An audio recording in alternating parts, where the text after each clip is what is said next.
Hey everyone, Georgie here with Ukraine Matters. We have a lot of things to talk about. So let's start right away. First things first, with regards to map, many questions about my last video. Why is Russia still advancing? Because that's exactly what I said in the last video. Please watch the last video. Russia still has some potential. The help that is promised to be delivered by US still hasn't fully arrived. The fact that it was signed doesn't mean that Ukraine suddenly has all of these 60 billion in equipment available to it right away. The units need to be formed around new equipment, or an equipment need to come in and supplement, but already we see on the front line a little bit of an improvement. It's not yet in land prevented from being gained by Russia, but it's in a number of certain assets being struck, and from the reports from the front line. The help is on its way, and it's slowly making its way to the front line. Just give it some time, at least until the end of June. And then the big news, the biggest news that obviously we all want to hear and see is when are finally F-16s coming in. There is this nice short video from Ukrainian pilots. This has been posted by NATO. I'm going to leave a link in description. And here we can see Ukrainian pilots training on F-16s in Denmark. They're talking about how they feel about it and so on, and how good that plane is. And in general, the recent announcement was that Ukraine is preparing to operate F-16s already after the Orthodox Christmas. Now, I want to kind of hold your horses, everyone, because the fact that it's going to be after the Orthodox Christmas doesn't mean that it's going to be right after, as suggested some of the news sources. What was said that most probably they will be already available and maybe delivered to Ukraine and so on. They still have been deploying the infrastructure. We did see the increase in strikes on anti-air defense in Crimea, which are crucial to start operating F-16s. But most importantly, the first batch of F-16s is not going to be that large. It's going to take certain time for them to get to battlefield in quantities that would start being absolutely devastating for Ukrainians. Why is F-16 important? Most importantly, we talked extensively last time about the infrastructure and when they will arrive, but F-16s are crucial because they help supplement Ukraine that is struggling with other capabilities. Just recently, I was looking at the chart that the Western production of the artillery shells is slowly but steadily rising, which is great. The thing is, why Western allies don't have a lot of shells beyond the regular points that we were not prepared for the war, we thought we were living in peace dividends time, and there's never going to be any war in Europe ever again. Well, no one warned Russia, so Russia had all of that equipment, whereas we didn't. But importantly, majority of the strike capabilities in the Western military is done by the Air Force. So when Ukraine unlocks that capability for itself to use the Western-style Air Force with newer weapons, with newer radars, with actual planes that are a little bit more sophisticated than your calculator, comparatively to what Ukraine is flying right now, these planes are opening a plethora of opportunities for Ukraine, and they are taking a lot of pressure from the Ukrainian artillery, rocket artillery, to perform, to execute the strikes that the planes otherwise would be much better to perform. Therefore, we will see the need for Ukrainian artillery will kind of drop a little bit. The general need, like if you want to have a number how much shells Ukraine needs about 10,000 shells per day. So I know that is a little bit depressing, because just recently we've heard that the 155 millimeter shells production numbers are only now rising to 36,000 shells per month in US. Yeah, so unfortunately we're still far away from that target, but in general, the numbers are not cosmic. Most notably, what we need to remember that 10,000 shells a day, that doesn't mean only the artillery shells for 155 millimeters, which is the biggest, the most standard, the main caliber weapons for the military, but also smaller caliber weapons, such as for tanks or other towed artillery pieces. So when we start summing up all in all, then our actual production capacity is a lot larger. If you want something to measure against, then the artillery shell number that is required of 155,000 artillery is about 5,000 per day. That would be like 4,000 to 5,000. That's when Ukraine would feel comfortable and they would be on par and a little bit over what Russia is using, and they will be able to compete with Russia. Added together with the new planes, with the new capabilities, and we're gonna get significant increase in Ukrainian forces. But Ukrainians, as I said, are preparing very, very extensively for F-16 arrival. If we're gonna see more strikes against Crimea, against Crimean targets, we've seen a couple of days again and again, strike, and these strikes in Crimea that are happening specifically against the anti-air equipment. Just recently, couple of new strikes in Crimea, and it was again S-300, S-400 anti-air systems that were struck. It's kind of hilarious that Ukraine is striking the systems that were supposed to intercept the missiles coming in to strike these systems. It's always cracks me up.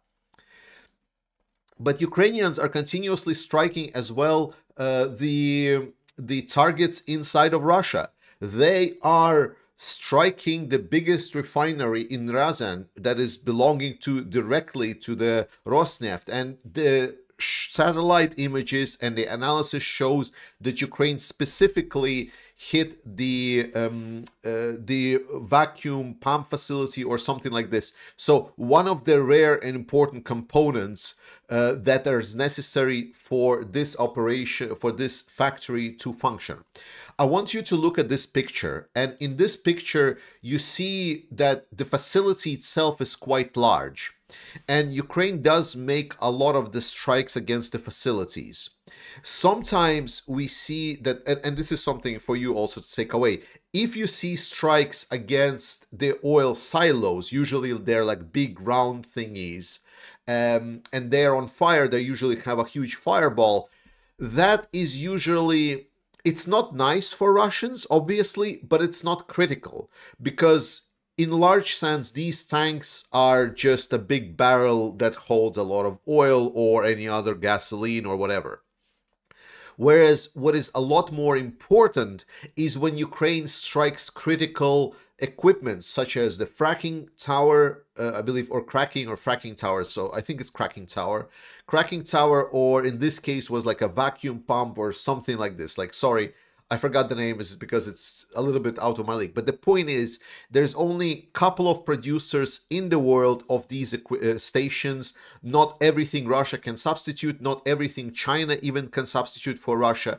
And more importantly, for example, the factory that was belonging to Lukoil in Ust-Luga, which was near the St. Petersburg, is still not operational. And that was like one of the first that was struck during this wave of attacks. So this is really good, and this is working. And the numbers are showing it. The Gazprom just reported that for the first time in 20 years, they are reporting a loss. So net loss of Gazprom is huge. So whenever you see people talking that Russian economy is doing well, I always underscore that most of the Russian economy right now is living because they have a war chest. They are depleting this war chest. The war chest is still pretty deep, but the point still stands that Ukraine is hitting Russia where it hurts, and it is adding an additional cumulative pressure. So it's always good to have, but I would always advise you not to expect that the Russian economy is about to collapse, or we're going to see something that will cause an uproar. That's not what's happening, and we should not expect that. But and this is a painful topic to talk about, is that Russia are using, well, it's not that Russia is using chemical weapons. I have been saying many times that Russia is using chemical weapons, everyone has been like reporting that Russia is using chemical weapons, and some of the people in the comments section has been asking, Georgie, what if Russia is using chemical weapons? I'm saying like, well, they already are. And it has been finally recognized by US that Russia is using chemical weapon. The unfortunate part of it is that the response to this is non-existent.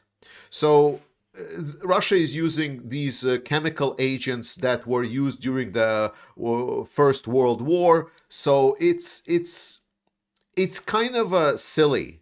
Like the same reason why chemicals weapons were banned after First World War, Russia is just like, well, whatever, we're just gonna start using it. And they're using it openly, it's now being reported. I'll remind you, Russia is still on the UN Security Council as a country supposedly guaranteeing peace, whereas here they're breaking.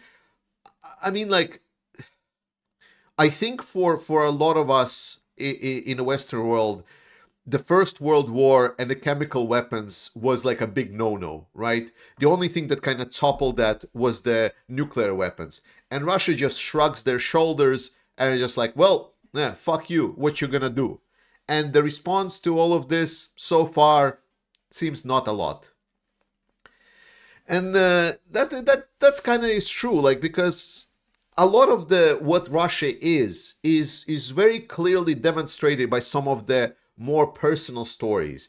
Because I talked to you all the time, like how awful the Russians are, how awful the Russia is, and so on. And you always argue with me and say, no, Georgie, not everything is that bad, and so on. Let's look at this story, for example. A cannibal in Russia, Dmitry Malyshev, became famous throughout Russia 10 years ago. The man killed a Tajik migrant worker he knew, he cut out his heart, fried it with vegetables, and ate it.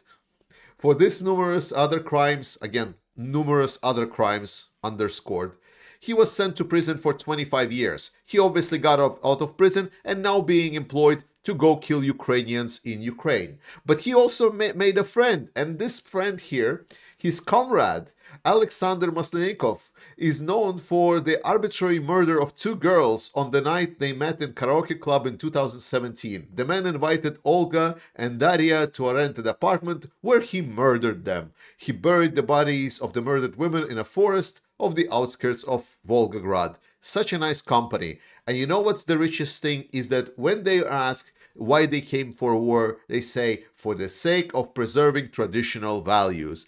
There we go. So this is the traditional values preserving people in Russia. These are the people that Russia is sending to fight Ukrainians. These are Russians. These are the best that they have to offer, so to say.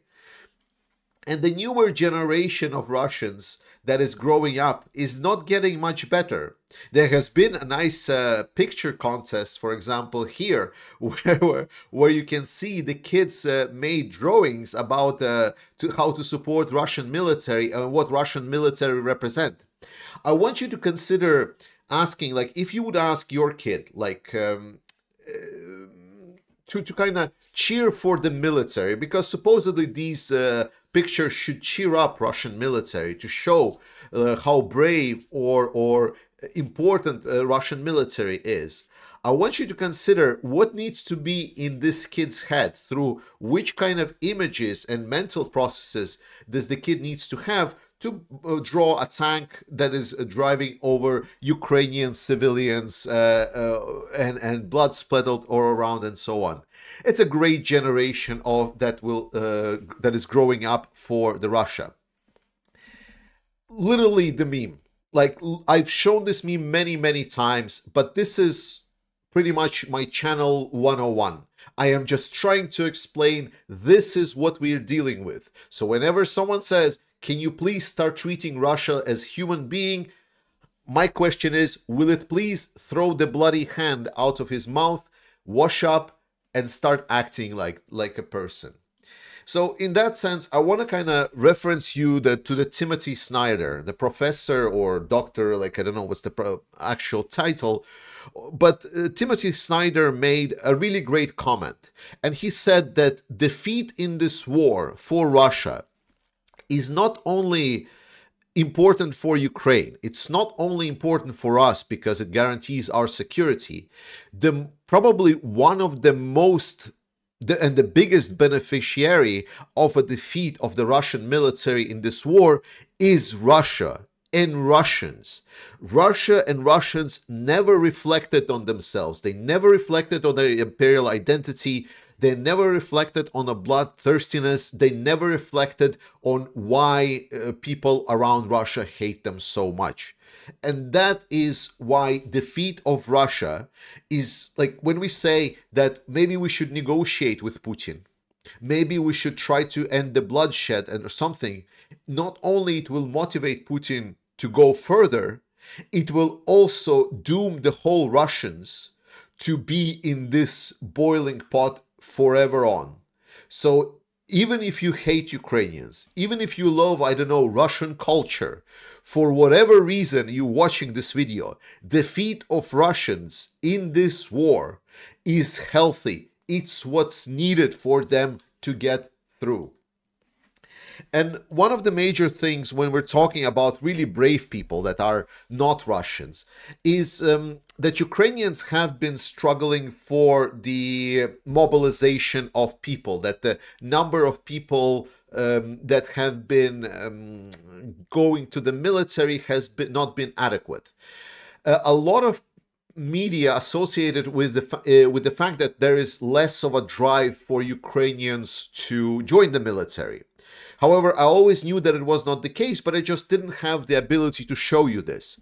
Well, the new mobilization law that came in, and it tries to set up the system for mobilization to be more robust.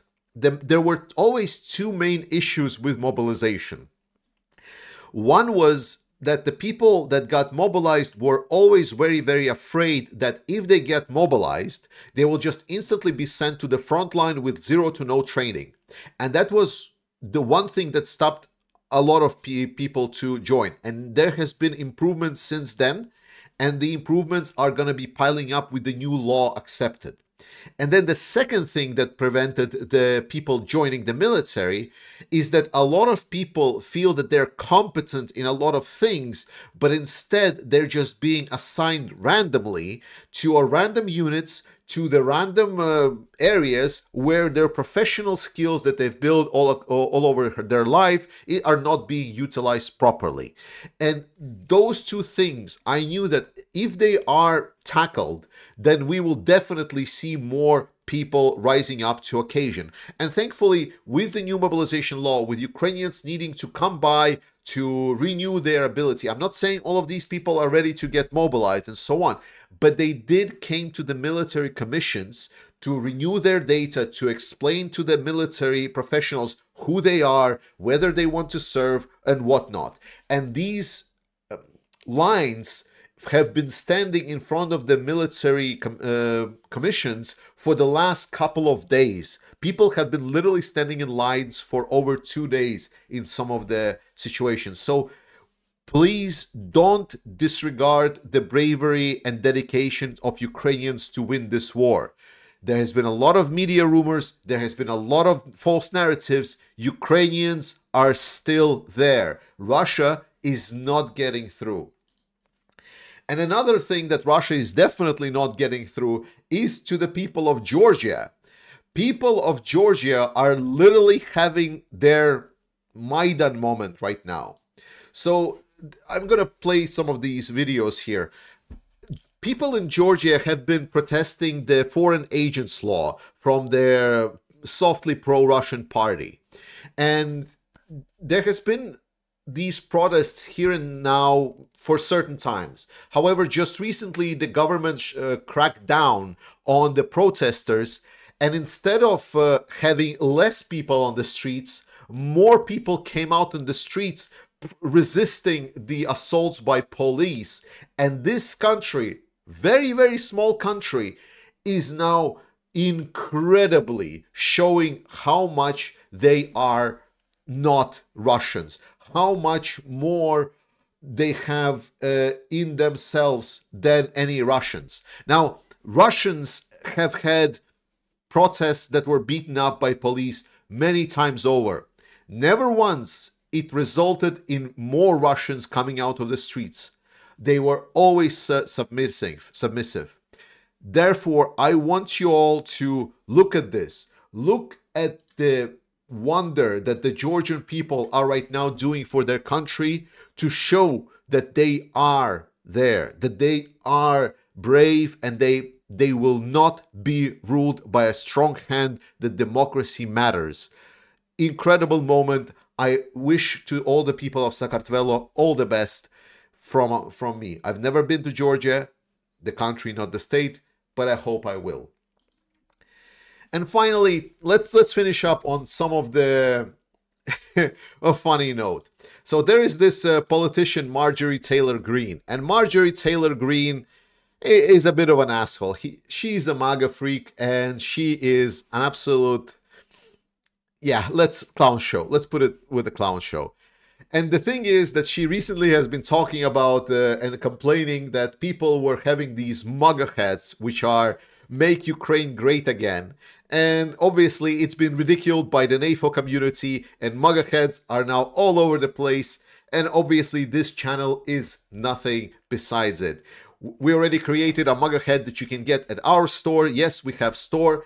The store operates the same way as YouTube channel. The profits will be mostly sent to Ukrainian military or prepared to be invested in some other projects to support Ukraine. So if you want to support Ukraine and you want to get yourself a funny MAGA head just to troll the Marjorie Taylor Greene and show your support for Ukraine, it actually has a trident at the bottom, at the back. So get that. I love you all, guys. Slava Ukraini, and I'll see you next time. I see you